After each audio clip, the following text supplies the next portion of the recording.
What's up, everybody? Welcome to the Bronx Pinstripe Show. We've got JJ filling in for Scott, who decided on the 4th of July to travel to London. That's how patriotic he is. Jack, what's up? Not too much. I did 4th of July 2019 in Lake Como. It was that was right after the London series. Yeah. So I was there being a patriot. Yeah. And then, I just needed to rest a little bit, I guess. You were supporting the American baseball team first and foremost. And then I was just checking in on George Clooney. Yeah. Well, you're on like a media tour. You're on a book tour.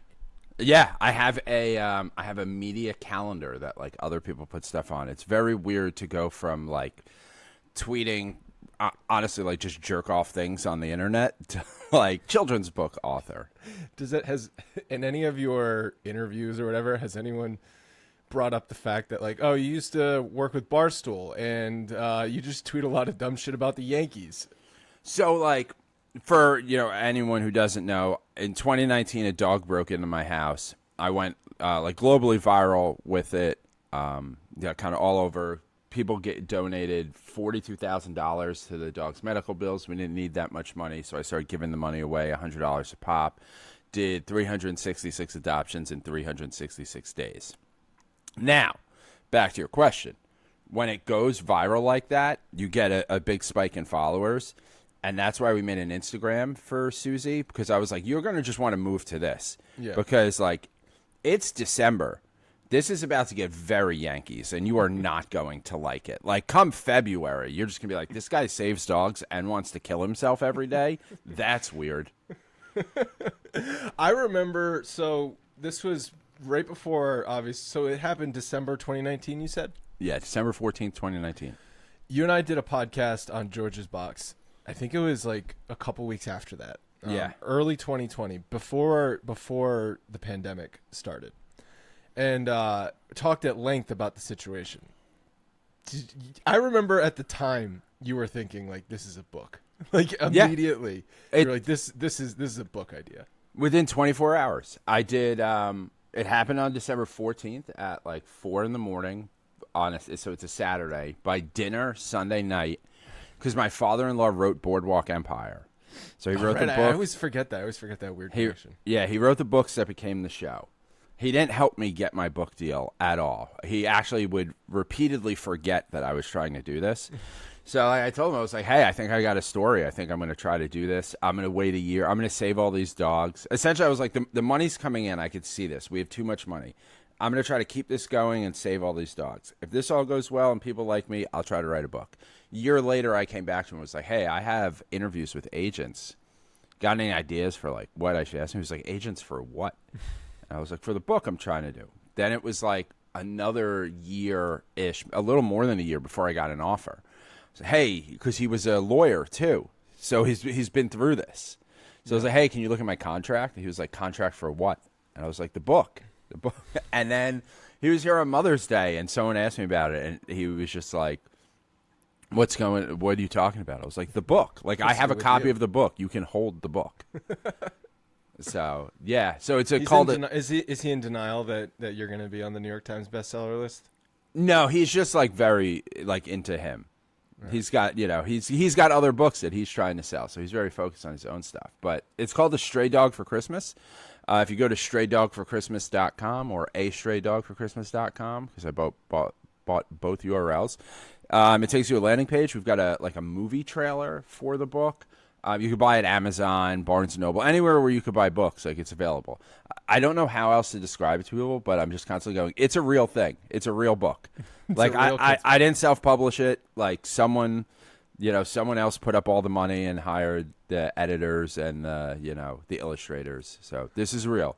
Buy it. I'm excited, actually. I'm really excited because, as you know, we both have young kids, and some of the children's books that you pick up and you're like, why did I spend like $18 on this piece of crap? It's 4 pages and like barely literate. So I'm excited. Like, this looks legit, which I know it's going to be legit, and the fact that there's a personal connection like with you and your family, it's very cool. Congratulations. Yeah, thank you. Yeah, like I wrote it. I just had one daughter at the time. Like, she was 1 month old, so I was like, I want my daughter to be in a book. And now by the time it's happened, I have now another daughter who's 2. And there is a bit of like, yeah, I'm in this book and you're not. So like, if everyone could buy a book, I'll get to write another book and put Yeah, my you other gotta- daughter in, and it will save me a ton of money on therapy, like down the line. But yeah, no, it's a really cool thing. You do read a lot of kids' books when you have, like, I have a 4-year-old and a 2-year-old, so I've been through so many books, and some of them are really bad. Like, there are the awful. ones that, you know, you let your kid pick out books, and they'll, like, come to you with it at bedtime, and you're just like, God, no, I'm just not doing it, you know? Sometimes you bite the bullet, but sometimes you just have to be like, no, I don't like that book. All right. Well, I don't know if have you ever read Taxi Dog? It's like an old book which we got as a hand-me-down from Leanne and her brother. It's from like the early 90s. But like Harrison's been really into Taxi Dog. It's about this dog that like finds a home with a taxi driver in New York City. So like this will be a nice progression into a stray dog for Christmas. Yeah, no, I mean, that sounds like a good topic. My father-in-law bought my daughter some book that's a French book, like translated to English, about these kids like building a fort and there's a storm. It's the worst book ever. Like, I think we've hit it so that they don't bring it to me anymore. And then there is like some classic books that my wife likes to read to them that when they bring them in, I'm just like, that's a mommy book. Like, I don't want to read Eloise. Yeah. And after you've read the same book 43 nights in a row, you just need to switch up. Yeah, I mean, when you hit the point that, like, the going to bed book, I don't even need I could just do Yeah. the going to bed book. Like, you're You just just whip it out at any time. Yeah, Off yeah. memory. yeah. Well, definitely encourage everyone to go check it out. It comes out September 3rd. We are brought to you today by Doer Jeans. My favorite pair of jeans by far are my Doer jeans. They are versatile. I can dress them up or down. They are so comfortable that sometimes I forget that I'm even wearing jeans, and they fit great. Even in this hot weather, July, humid 4th of July weekend, you can wear Doer jeans because they are breathable and they keep me cool and dry. Doer makes stretch performance denim and lifestyle apparel that's built for doing.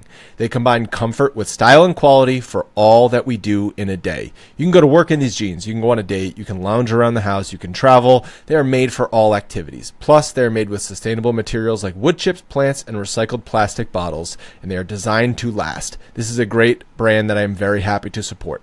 Doer will also be your favorite pair of jeans. Order yours today. You can check out Doer's flagship stores in LA or Denver, or you can shop online at shopdoer.com/Bronx. Right now, listeners get 20% off site-wide when you use the exclusive URL shopdoer.com/Bronx. This is a great deal. Do not wait. 20% off right now. shopdoer.com/Bronx. We are also brought to you by Timeline Nutrition and their product called MitoPure. I've kind of just accepted in recent years that feeling old and tired is unavoidable because you get burnt out with kids, work, and just general aging. But Timeline Nutrition says no, you should not accept feeling old and tired. Timeline is a Swiss-based life science company and global leader in urolithin A research. If you're wondering what that is, urolithin A is a powerful postbiotic that is nearly impossible to get from your regular diet alone. MitoPure is clinically shown to give our cellular energy generators new power by triggering the body's natural process for removing and rebuilding damaging mitochondria. That's a lot of big words. I understand if you're not getting that. So to put it another way, MitoPure is like Pac-Man in your cells, chomping up the damaged mitochondria that makes you feel old and tired and recycling it into new and healthy ones. I started taking this product a few weeks ago, actually, and I'm already feeling the effects, feeling more energetic. MitoPure is the #1 doctor-recommended urolithin A supplement that is NSF and Clean Label Project certified. If you want to give it a try for yourself, Timeline is offering 10% off your first order of MitoPure. Go to timeline.com/Bronx. Once again, timeline.com/Bronx, timeline.com/Bronx to claim 10% off. Thank you, Timeline. How are you feeling about this baseball team? That's what we're here to talk about. Let me tell you, Andrew, been on this earth for 39 years. I don't think this is going to be one of the ones that ends in a World Series. Do you know what the crazy thing is, though? It was a month ago that this team was, by every metric, the best team in baseball. And very few people at the time were poking holes in it. And even Scott and I would sit here and talk about how, like, oh, the pitching's unbelievable. Juan Soto and Aaron Judge are just like, it's like Manny and Ortiz all over again, that sort of dynamic duo. Volpe looks like an all-star. It's just like how quickly everything just crumbled is pretty remarkable. Yeah, I mean, So I also do George's box with Nick, and it was like the numbers are there. Clay Holmes is the perfect example of this team. He's an all-star until, what was it, the end of May. He had 0 ERA. Yeah. Never felt comfortable with a single pitch he threw. Ever, at any point in time, have I ever felt comfortable. And I get the metrics, the game has changed, but there is still a bit of an eye test. And part of the eye test is something's wrong. Something's not going to live up to it. Like, Heal's been great until he's not. Rodon's been great until he's not. Cortez has been good until he's not. Cole is out. Is he going to come back? There were so many people who just thought Cole's going to come back and just throw a perfect game. Be the Cy Young immediately. It's like, no, he threw 60 pitches in the minors. He's not going to just suddenly face Baltimore, like the best lineup in the American League, and just shut him down for 8 innings.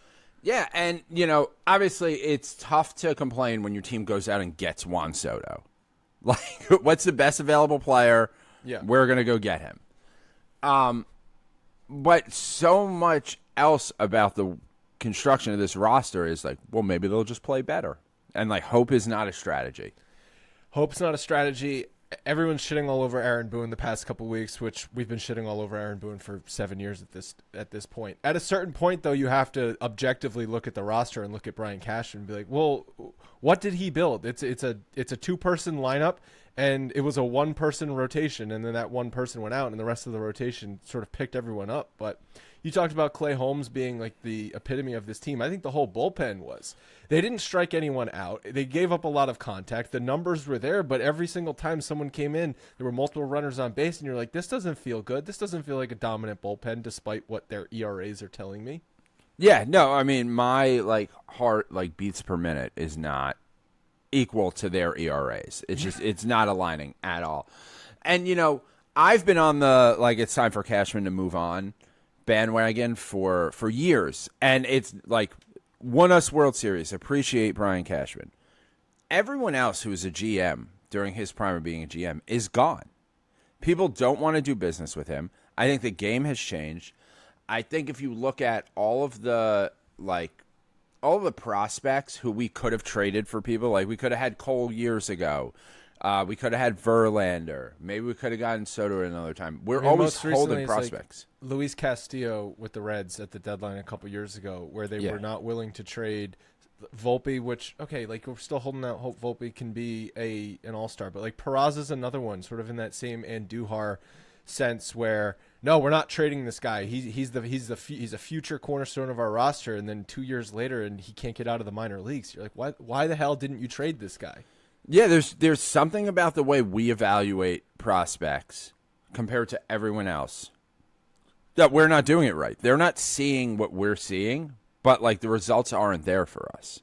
No, you saw the Judge's hitting coach thing, calling out Yankees player development. Yeah, we've had him on our show a couple times. He's interesting. He's definitely polarizing.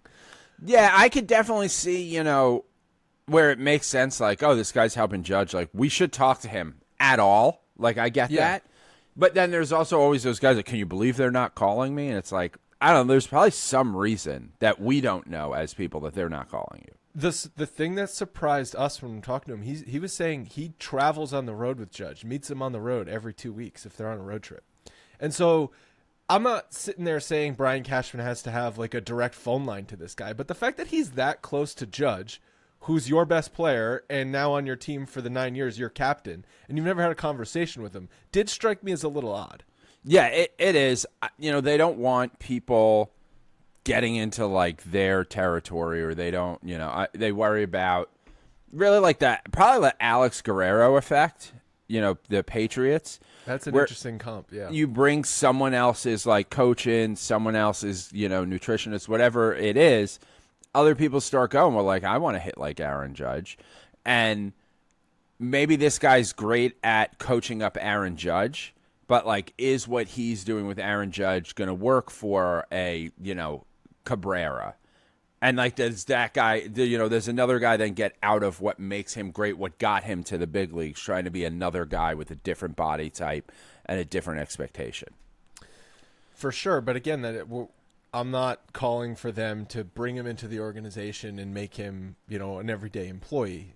Someone should be having a conversation with this guy. That's all. And I think that's what his point was. But then, like, to your point, well, there's a reason. Maybe there's a reason that they're not talking to him, and I think it's because he's a jackass. And I think I don't think he's liked, and I think if you're not liked, you're not going to get phone calls. And I think he's going to go out on Twitter and criticize the Yankees player development and put Judge in a position where he has to plead the fifth, be like, well, I don't speak for other people.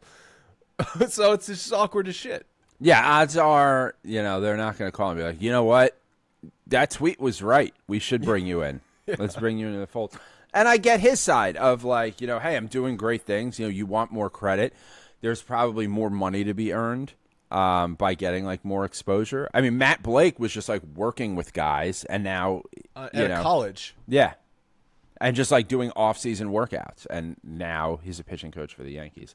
I do wonder now. Cashman, I think his time is up, or it should have been up. Boone. Aaron Boone's not the guy.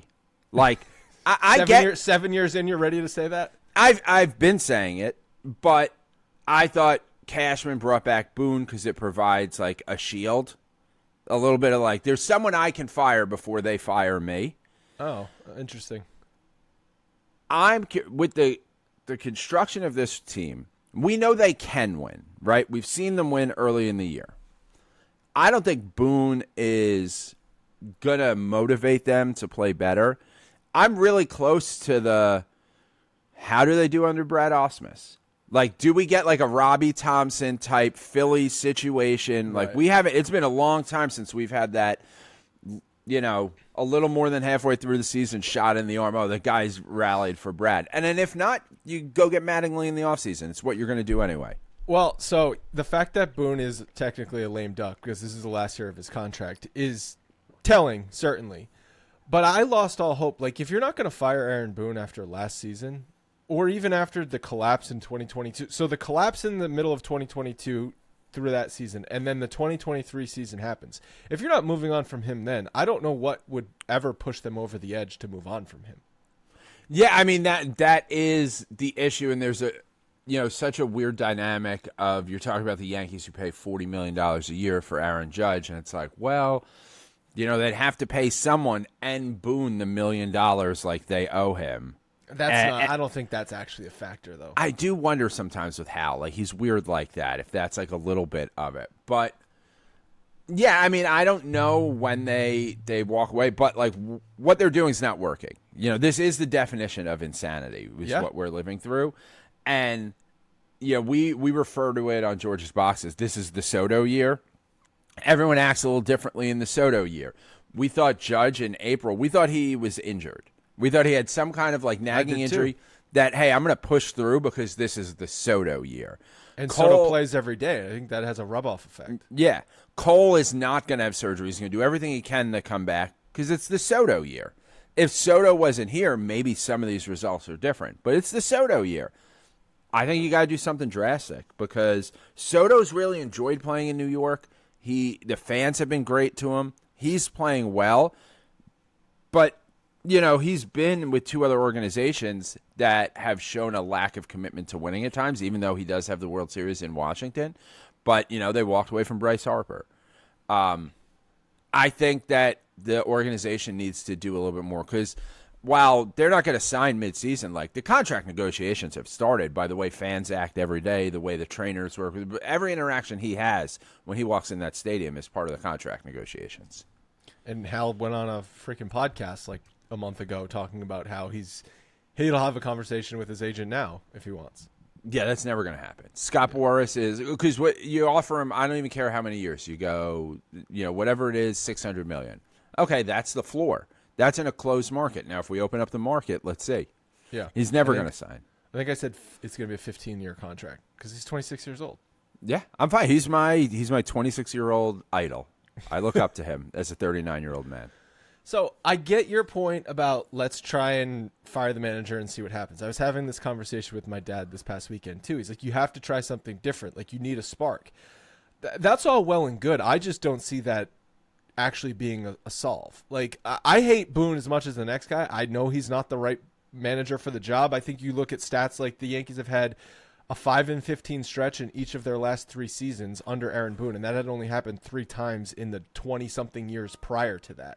I think there's a reason for that. It's because Aaron Boone is not the right guy. For whatever reason, the team goes through these stretches, and his mentality, his managing style is not able to snap them out of it quick enough.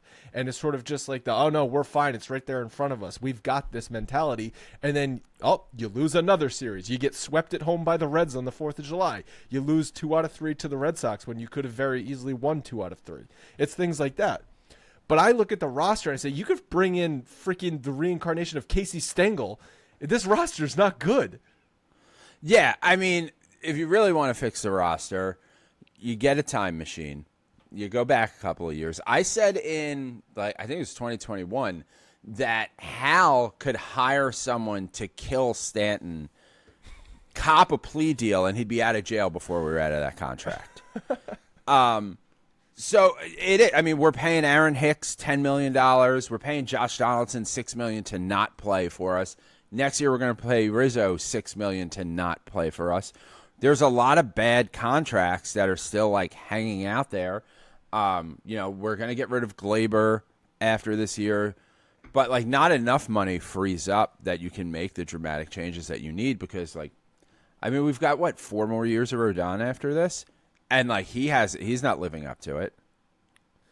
No, I mean, you look at what this roster needs right now. You could objectively say they need a first baseman. Maybe Ben Rice is a first baseman for this team for the rest of the year. I don't freaking know. He's 50 major league at bats. We need help at every base. All the bases and the plate. All the bases and the plate. And 3 bullpen arms and another starter. Yeah, it's a lot to get at a deadline. It's tough, yeah, especially when so I am in favor of Spencer Jones can't be untouchable. No, definitely not. Because, one, he hasn't really been that great this year. I think he's got 11 home runs. So it's not like he's on the verge of coming up. And he's another big body. The big bodies break down. Let's not sign up for another cycle of another monster. We're signing Juan Soto, right? There's no world in which the Yankees don't sign Juan Soto this offseason. You've already got Aaron Judge for another 8 years. And you've hoped Jason Dominguez. Maybe Jason Dominguez, though, is just an injury guy. We've seen that before. Yeah. Tommy John surgery for an outfielder and then an oblique. You could classify those as fluke injuries. But at the same time, it's now 2 injuries in a 2-year span. What if this guy is just an injury guy? Yeah, well, it was a magical 7 games or whatever it was. And that's, 7 games. That's kind of, that's what we get. I mean, it's a possibility. I hope that's not the case. There's even a bit of the Yankees were pretty out of it at the time. So, but it was just what do you mean you need Tommy John as an outfielder? What are we talking about? It's September here. Figure that out in the offseason. Yeah. You just wanted to watch him for the rest of September? Yeah. Yeah. I don't know. It's a little discouraging at this point in the season where it's I've seen this story before. We literally watched the same thing happen in 2022. The team was unbeatable in the first half of the season and then shit themselves and got swept in the playoffs. That's the road we're on again. We're watching that same story unfold. And there's a good amount of us who are skeptical as you watch. You're I understand that there are holes in this, but it's not happening yet. I think you watch enough games, you talk about baseball for years. Guys like us are there's something's coming. Doesn't pass the smell test. And then you're a bad fan on Twitter. You're not a real fan. Yeah, that's why I'm off Twitter. Yeah, for living in reality. I don't know how you're still just tweeting. You tweet every game? No, not every game, no. But you're there. You're just mucking it up with the idiots on Twitter?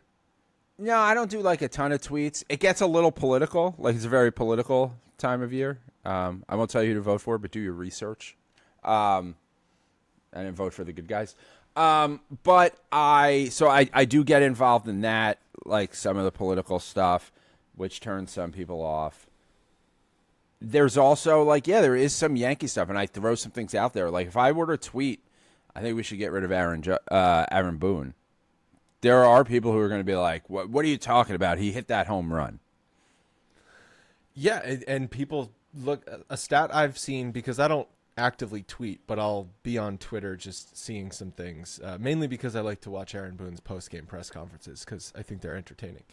But you'll just see things where it's like, oh, he's won more games in his first 7 years as Yankees manager than like whatever number of managers. He must be great. I'm just like, if that's the only metric we're going on, if like you're not using your eyes and looking at the flaws in his style and how this team seems to make the same mistakes for 7 straight years, then we're never going to see eye to eye on anything. Well, that's why I created a stat for Aaron Boone. It's wham. Wins above a monkey.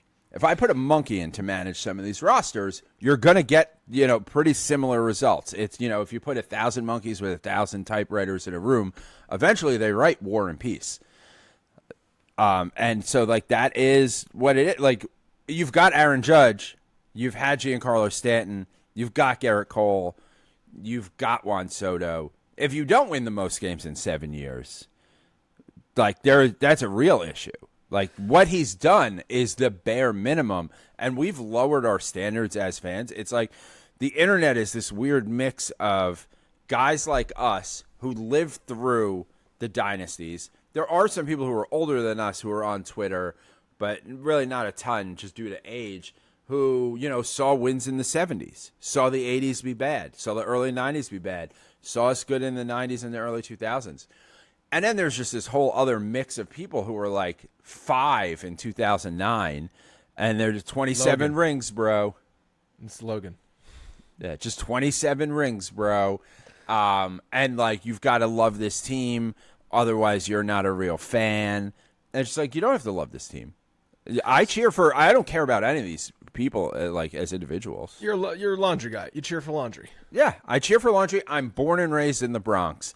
I don't take the train. I didn't take the train in from Jersey every year. Like, don't tell me I'm not a real fan, because I'm realistic of the fact that, like, no matter how many $12 beers I buy, they're not going to invest the money properly. Well, it's interesting because the living through the dynasty, like our generation, where that's why we love baseball, because of Derek Jeter and all of the World Series. That's an unrealistic standard, and I get that. Like, you have to readjust your standards to what this team can or should be. That's not going to happen again in our lifetime. Yeah, I did. Riverside, the Reds podcast on Blue Wire last week. Before the Red Series, Riverfront. Before the Red Series. And we were just talking. I was just like, what's it like being a Reds fan? Like, you have no expectations in your life. Like, there's a guy about our age who just, like, I've seen the playoffs 7 times in my life. And it's just like, is that relaxing? Like, you don't have to worry now. And he was like, yeah, you get angry at the owners, but, like, it is, you understand what it is. And this is where, where I was born. I think to the same extent, like, we're used to winning. Like, that's what they gave me. They gave me a taste of winning early, and I got hooked on it, and I'm chasing the dragon, and I want more of it. And I'm not going to lower those standards to be like, well, we made the playoffs. That was pretty good. And I could do that if, like, when you look at the dynasty years, you could sit in a field box for $25. It's $1,000 now. I expect winning. That's a whole other argument. And I think that a problem is the ownership seems to have adjusted their expectations to where it's not about winning the World Series. It's about putting a competitive product on the field so that you don't have complete garbage seasons and lost seasons. Like, that is a successful year, probably in the eyes of Hal and the front office. Is like, well, no, we were competitive. The playoffs are a crapshoot, so as long as we get a ticket to the dance and roll the dice and see what happens. But the stadium was full every single night. We got the beer sales and the chicken bucket sales and the merch sales. The P&L is great. Yeah. We made more money than we lost, and we have good accountants that can make it seem like we didn't make any money, so we get to complain. Like, that's really what it comes down to. Yeah, it's frustrating. And like, even if I can sit here and say, like, I know they're not going to win 4 championships in 5 years again. What I don't want is the last 7 years, which has been, let's just keep banging our head against the wall because we're saying this is right when all results say this is not right. Yeah, I mean, we were, in 2017, we thought we were one piece away. Yeah. and we went out and got Stanton. And that piece did not take the place of Chad Green starting games. You know, like, we didn't address the direct issue. And we still treat it like it's the offseason of 2018 every year, that we're just one piece away. We're one big hit away. And we're not. We are, like you said, it's every base, 3 bullpen arms, and a starter away from really being able to do something. And honestly, we're a lot of heart away from it. Like, there's just not heart on this team. Is it heart, or is it just a flawed mentality with the coaching staff, Aaron Boone on down to the players? Because Aaron Boone is sitting there saying, like, oh, no, what we did in April and May, that's the real us. We're going to get back there, boys. Oh, we're going to get back there. Cool. I'm going to keep going about my shit, how I've been doing, because we're going to get back there. Our manager's saying we're going to get back there.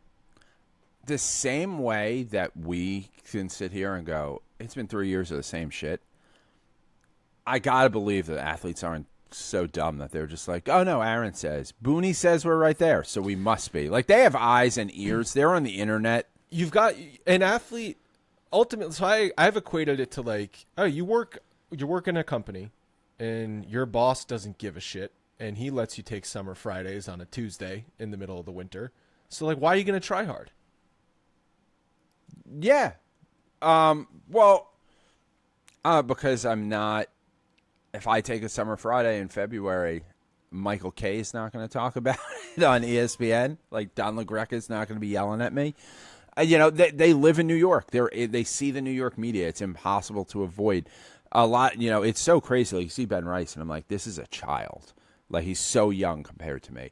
But these guys are online. Like, they see what people are saying about them. They know that they're losing all these games. We haven't stolen a base in 20 games. Mm-hmm. I was going to bring that up. The rules designed to promote stolen bases. The Yankees haven't done it in 20 games. Yeah. We're an unathletic team. Our most athletic player is Anthony Volpe, and he's not hustling. Like, he thought the ball was foul. He was confused. He thought the ball was foul. Yeah, can't run hard on a foul ball.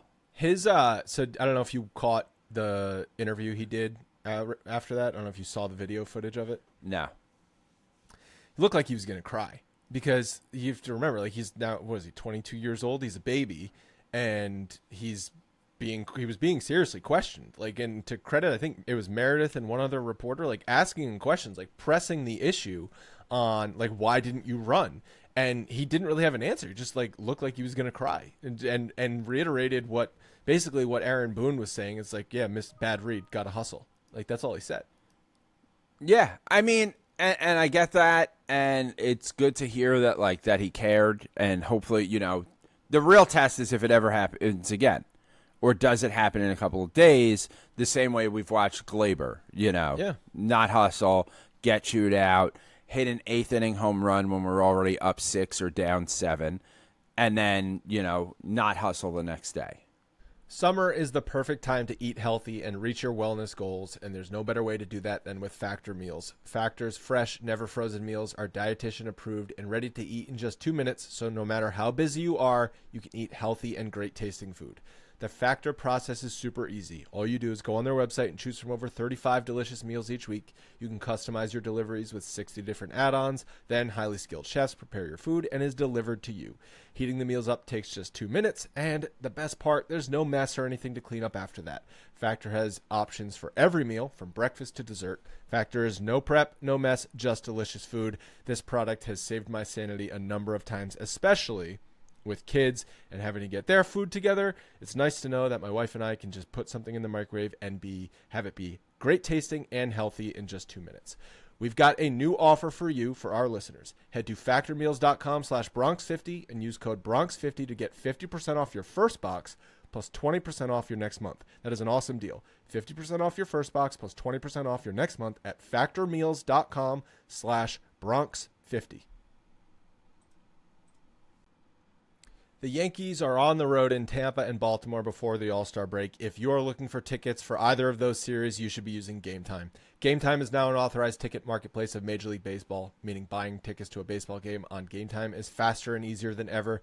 The app has so many great features. My personal favorites are the flash deals, so you can see what sections the best deals are in. The all-in pricing toggle options, you can put this on so you can see what the price is going to be, and there's no surprise fees at checkout. And the seat view, real pictures that pan around from inside the venue, so you can make sure you are getting what you want. The app is also streamlined and so easy to use. Game Time is the fastest and easiest way to buy tickets for sporting events, but you can also find tickets for concerts, comedy shows, theater, and much more. The Game Time guarantee means you'll always get the best price. If you find tickets in the same section and same row for less money, then Game Time is going to credit you 110% of the difference. Take the guesswork out of buying tickets with Game Time. Download the Game Time app, create an account, and use code BRONX for $20 off your first purchase. Terms apply. Once again, create an account and redeem code BRONX for $20 off. Download Game Time today. Last minute tickets, lowest price guaranteed. All right. Well, I want to get into a couple specifics from the Boston series. So you had mentioned, Clay Holmes is an all-star.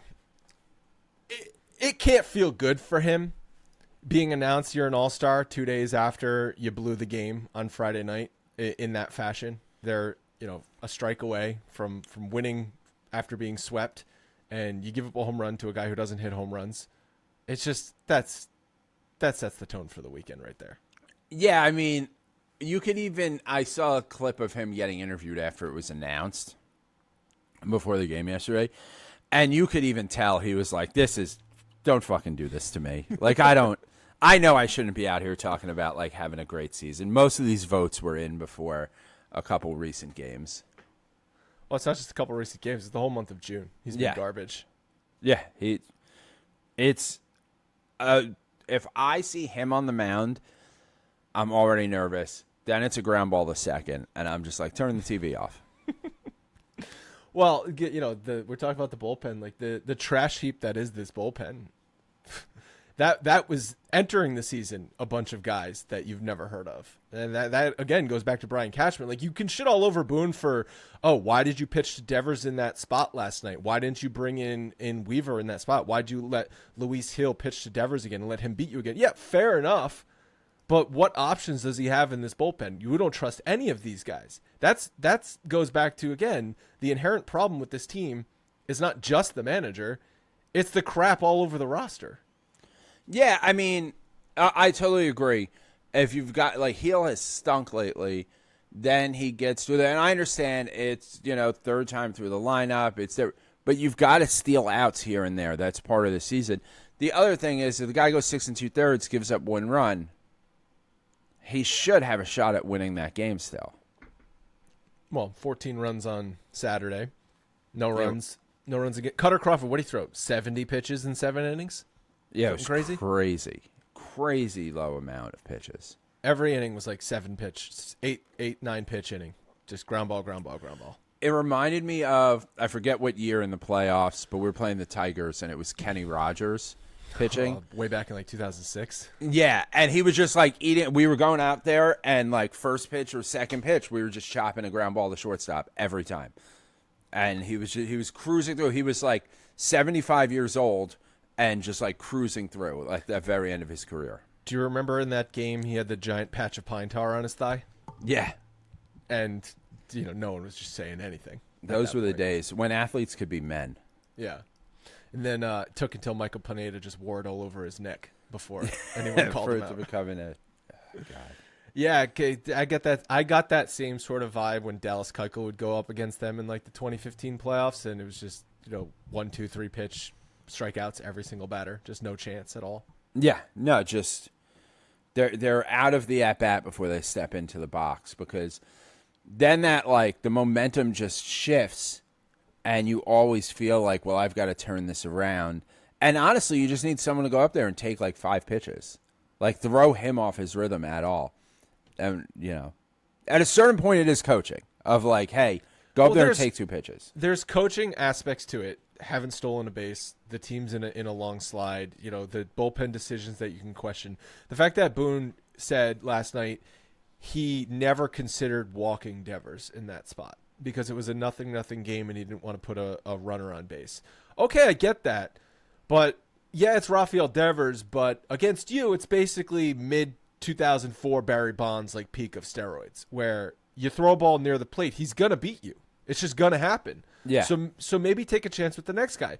It's the same thing I was questioning throughout the entire 2022 season when Aaron Judge was the only player in the lineup. It's like, why is he even getting pitches to hit?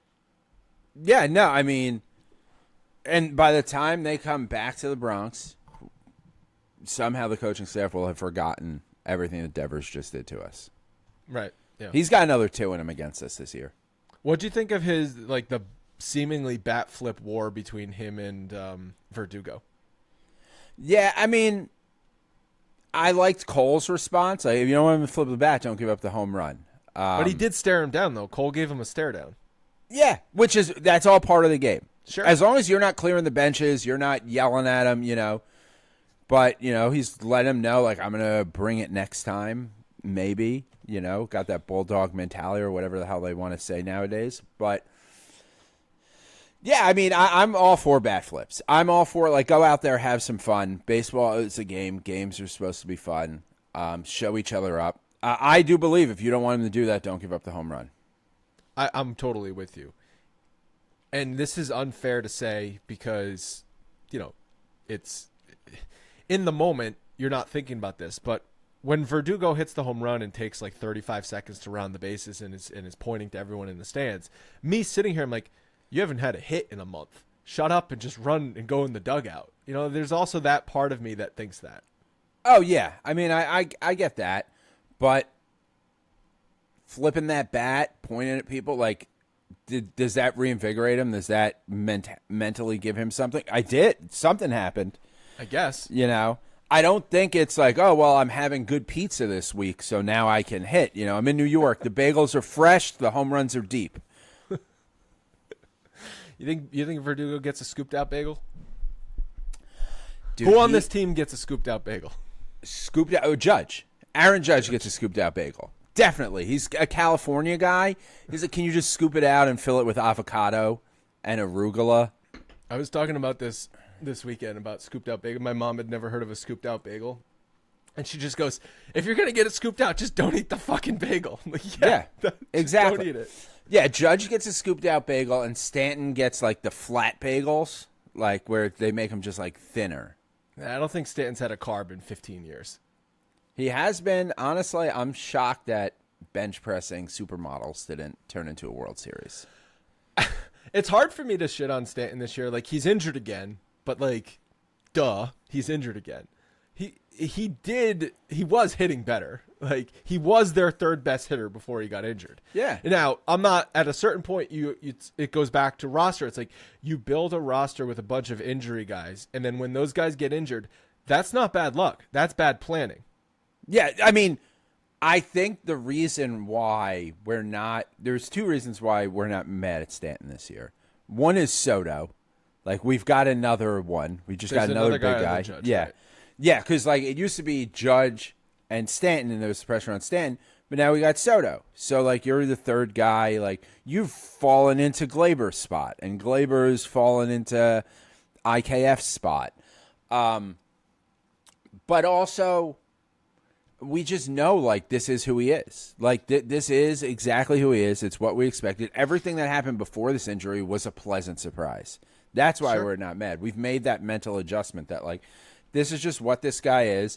The talks of, walking away from a contract feel a little more real every year.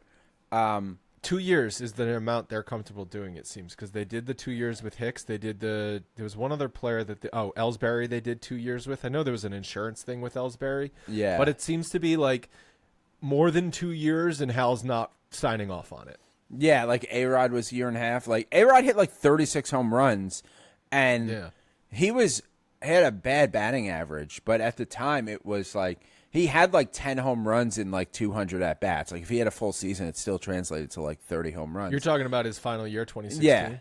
Yeah. I forget the numbers exactly off my head, but I think a lot of us look at well, if they walked away from A-Rod, 4 home runs short of 700. How we can't walk away from fucking Stanton? Yeah.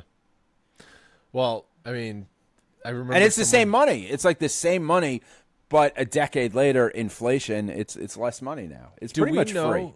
Do we know that if they walk away from the contract, do they no longer get the $10 million a year from Miami? No, I think they still do. They still do. Yeah. But aren't we starting to run out of those Miami years? Because I thought it didn't go the whole contract. No, I thought it went the whole contract as long as Stanton didn't opt out, and Stanton didn't opt out. So I don't know. Gotcha. I'm fuzzy on the details. So when you look at it from the sense like the Yankees have basically been paying Stanton $22 million a year, while that's still obscenely high for what he's produced, it in the context of other guys making $35-45 million, it's like, okay. So I'm looking at his contract, and it's 32 this year, 32 next year. It doesn't say anything about the Marlins paying, like, in the notes. It does say for 26-27 they pay $10 million of the $29 and $25 million we owe, and then they pay the buyout if we don't take him in 28. I see it as $3 million every year, essentially. In terms of AAV, it's $25 million minus $3 million from the Marlins, so it's $22 million against the luxury tax. Gotcha. Oh man. Well, could have had him killed. We'd be out on parole. Hal would be in the owner's box with an ankle bracelet right now, but he'd be out. He would have followed in his footsteps with his father and Dave Winfield. Dude, for a first pitch, they could have got Trump to pardon him. Oh wait, hold on. I know for first pitch, I know that was like one of your goals with the book was to throw out a first. How are you making progress there? We've reached out. So my publicist has reached out to the promotions team there. We were trying to do a book day. So the other thing of the book is the dog's Susan Putman. She's named after Susan Waldman. So Susan she bought a book last week. She's going to talk about it on broadcast, so the 7 people who listen to radio still will hear it. So we wanted to do like book day in September. Yeah. We haven't sent a bunch of emails, haven't heard back. So there is, when I met who I signed with of my agent, they always ask, like, well, what are your goals for this book? Because they want to make sure you're not like, well, I'm going to retire, right? We'll sell it to Disney, and I'm frozen now. Yeah. And I was like, I got 3 goals. 1, my daughter in a book. 2, I want to be a New York Times bestseller because my father-in-law did it. I just want to, like, break his chops. And then 3, I want to throw out the first pitch at Yankee Stadium. And they go, You're like, wait, what? What does 3 have to do with anything? And I was like, I'm born and raised in the Bronx. My handles are JJ from the Bronx. I only had a following to go viral because I've been talking about the Yankees for years. If I'm a New York Times bestseller and you can't get me a Tuesday against the Orioles, what are we even doing here? And she was like, "That you got a weird brain, but that makes sense." So I don't know. There's hope that we get on the New York Times bestseller list, and then we can just, it's a good story to just let me go throw out the first pitch. Like, they bring out like the sanitation union to throw out the first pitch. I think because the dog's name is Susan Putman, there's a chance. It's not outlandish. There's a connection to the Yankees. No, and I'm from the Bronx. And listen, graduate of Bronx High School of Science, like born and raised. I'll be on local media coverage in the Bronx because I'm from the Bronx.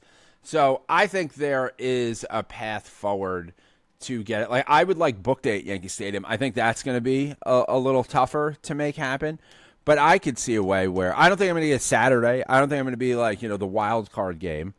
But a Tuesday or Wednesday against an AL Central team, I think I could get that. Well, I think you're a few more weeks away where every game in September is just a Tuesday against an AL Central team. Yeah. And so, like, I'll take it. I mean, I don't care what the scenario is. If I get to stand on the mound at Yankee Stadium and throw a ball that I can't bounce it, like, that's it. That's dreams. That's goals. So you get say you get the word, like, yeah, it's going to be, you get 15, how long would they schedule that out? 15, 20 days, or would it be like months out? I would imagine it's probably a pretty quick turnaround. Like, yeah, if you're some superstar that they're getting to do it, oh, Billy Joel's going to do it. He's doing his millionth concert at MSG. Right. That's planned far in advance. If they're just like, we got a free Wednesday. Right. Maybe. I mean, they could call me this morning. They call me in the morning, and I'll be up there in time for game time. Yeah, but I'm saying, like, when's the last time you threw a baseball? Oh, it's been a while. So, like, you're going to want a few days to practice. Yeah. If I got – I've already thought this out. If I got a call, like, now, and they said – well, this would be really far in advance. But let's say I got, like, 2 weeks' notice, right? I immediately go on the high school website here. I reach out to the baseball coach, and I'm just like, hey, here's the situation. I'm almost 40. I haven't thrown a baseball in, like, forever. Would someone on your team play catch with me every other day for the next 2 weeks just so I can move my arm? I'll pay them to play catch with me. Yeah. Like something like that. I mean, I'm running for local office, so like there's a little bit extra juice that I think I could get like a high school game.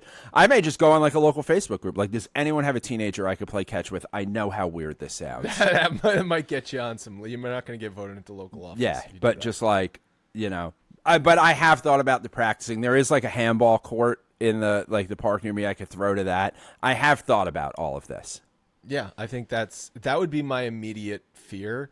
Is like, okay, crap, I haven't done this in 15 years, and now I'm going to embarrass myself.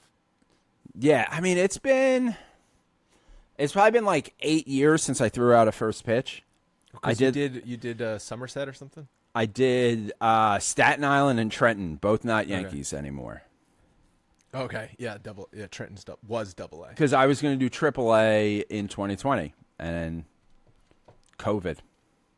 How did you do on those first pitches? It strikes both times. Okay. They're on video. Didn't you play ball? I played into college. Yeah. But there's a big, since the last time I've thrown a first pitch, I've had rotator cuff surgery. Do you know when the last time I actually threw a pitch was? At spring training, must have been 2019. You remember we were all there and they had the radar gun? Pitch? Yeah. Yeah. Yeah, so that's the last time literally I threw a baseball. I had a partially torn rotator cuff there. I have since fallen on my shoulder, completely torn it open, had reconstructive surgery and rehab. So I did throw a baseball. Part of my rehab was throw a tennis ball against the wall, move it up to a baseball. And it didn't feel great. But I think I could get it 60 feet, 6 inches. The other thing is when you throw out a first pitch, I'm pretty sure it's everywhere. They tell you don't go on the mound. You go in front of the mound. They want you to go in front of the mound. And then every time I have told it's always like an intern when it's in my leagues. I go, I'm going on the mound. If you guys need to throw me out of the stadium after, that's fine. I got my moment. I'm good. Wait, do they say don't go up on the mound for reasons other than don't embarrass yourself? I thought it was just because it's easier. I think it's a combination of don't embarrass yourself and pitchers are particular. Yeah, we don't want to mess up the rubber type. Yeah. Thing.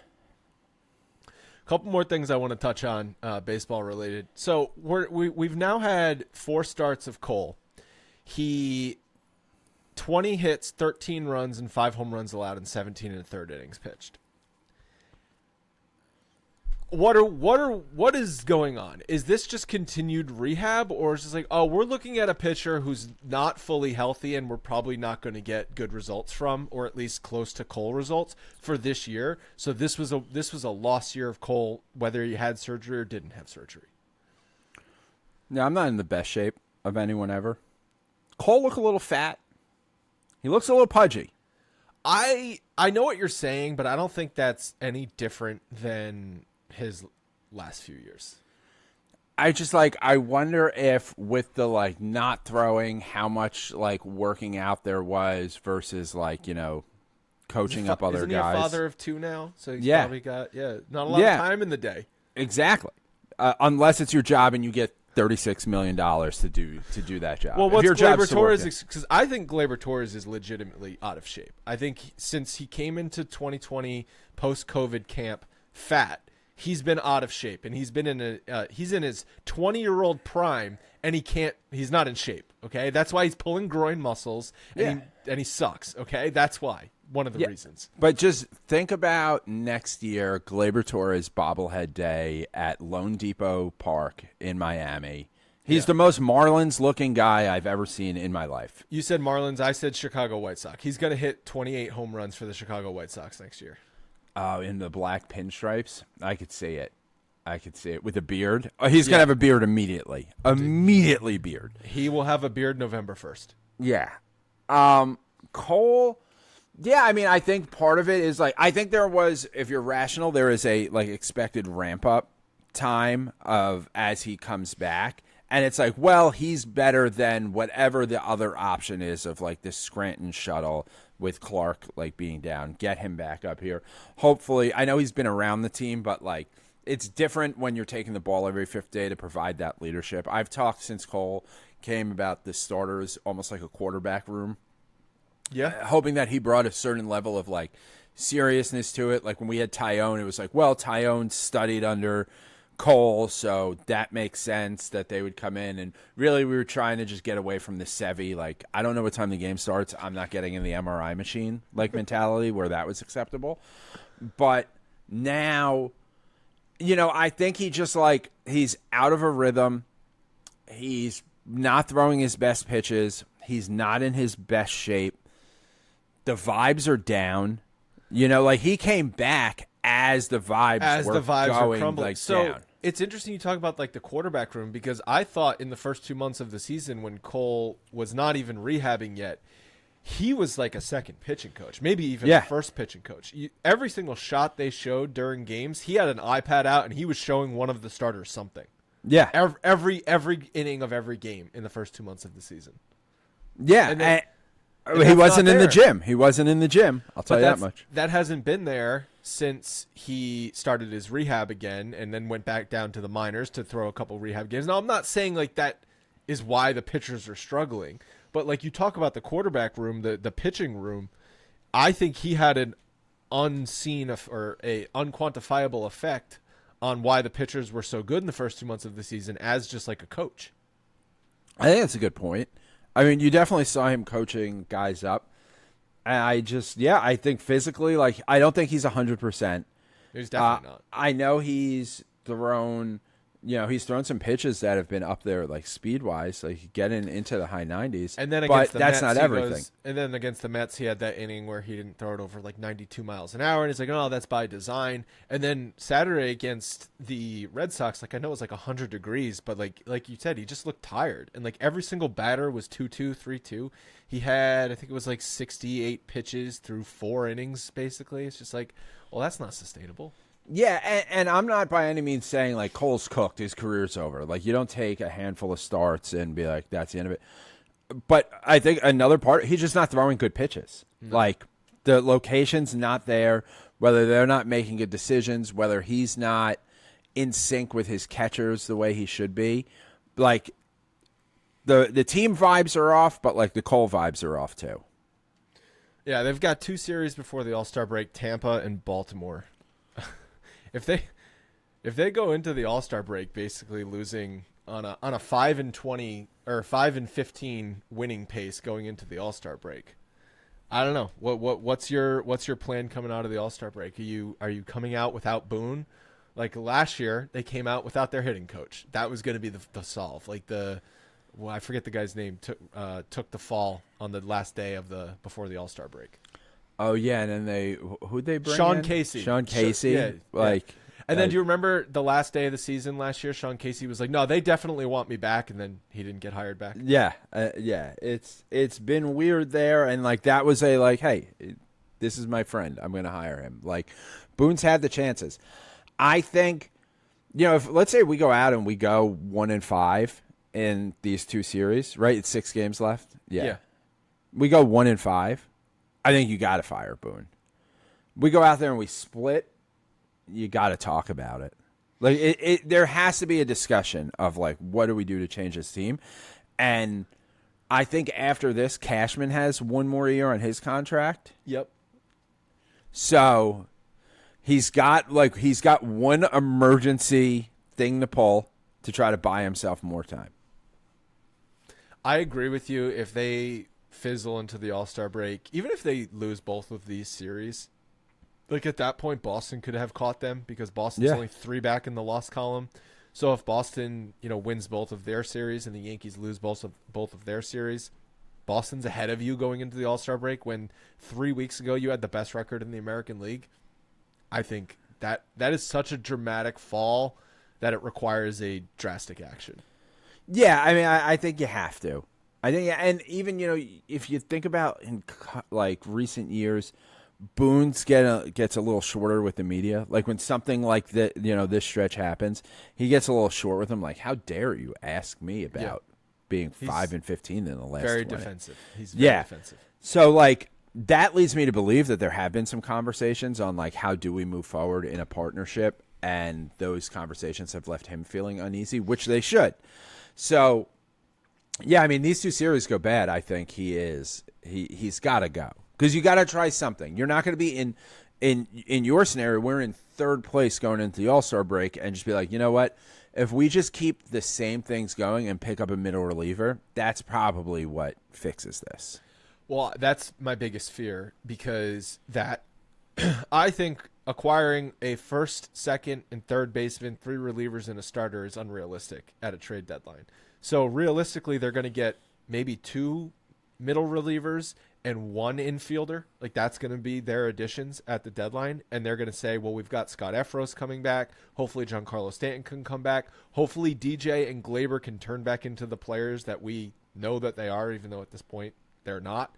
That's going to be their plan. Dude, DJ LeMahieu just looks like when you see your grandma and you know it's going to be the last time you see her. Like he looks like he's on Ozempic. Like his arms he's losing lean muscle mass. You know when you see someone on Ozempic and you can tell because like they didn't just get thin, they lost their muscle too, like in their face. Like that's what he looks like. It's just like it's anemic when he's up there at the plate. The bat looks heavy to him. Well, he hit a double. What was that yesterday? I know he was like 6 inches away from his first home run since early September. Yeah. I agree. He looks done. Glaber, I've completely given up hope on. I think he's mentally quit. I don't think Rizzo's coming back and going to be anything. No, I mean, and what are you going to do? You're going to sit Ben Rice? But also, like, what is Ben Rice? He's 50 at-bats. Like, have the Yankees ever called up someone from the minors and have him had a good 50 at-bats only to find out he sucks?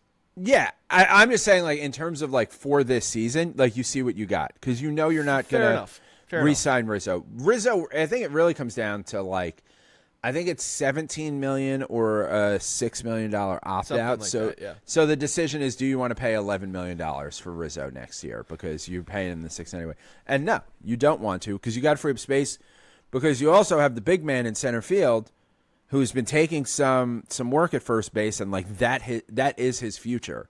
We need to start creating the path. I'm not saying it's next year, but we got to start creating that path to first base for Judge. Right.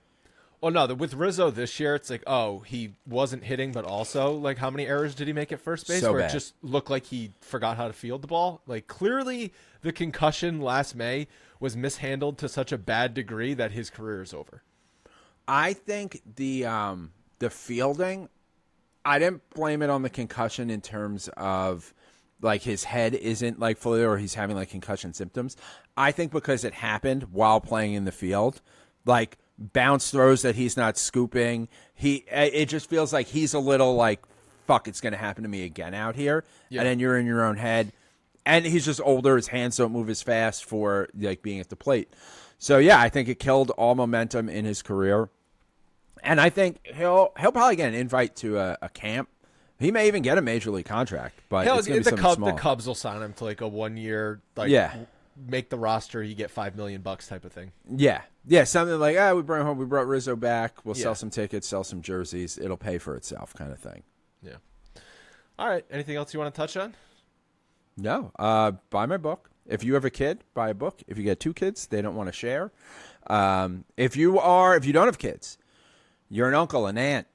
You're going to go home for the holidays. Everyone's going to be like, why aren't you married? Why don't you have kids? They're going to give you a hard time anyway. You're trying to figure out what am I going to get as a Christmas gift? A stray dog for Christmas. Throw a book in there. People are like, oh, a book? Nice story?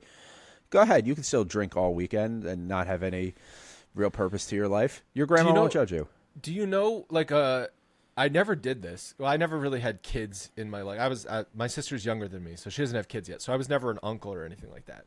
But bringing a book as a gift for a kid does sort of, it's like responsible. It's like, oh, that's a thoughtful thing that you did. Yeah. You didn't just go on Amazon and search toddler Christmas gifts. Right. And like, you don't want like, because you end up doing that, and it's like an in-home ball pit, which like nobody wants. Nobody wants that. It doesn't take a lot of space. You know, you've got kids. You just run out of space. They've got too many things. My wife's family is just like, what's the biggest thing we could get these kids, like size-wise? So books are always a win. It looks good. It's a true story. The more we spread the story, the more dogs we can help adopt. You know, and so, yeah, A Stray Dog for Christmas comes out September 3rd. If you pre-order it, it'll get to your house September 3rd. All right, JJ. Very fun having you on, and we'll talk again later this season. Thanks for having me.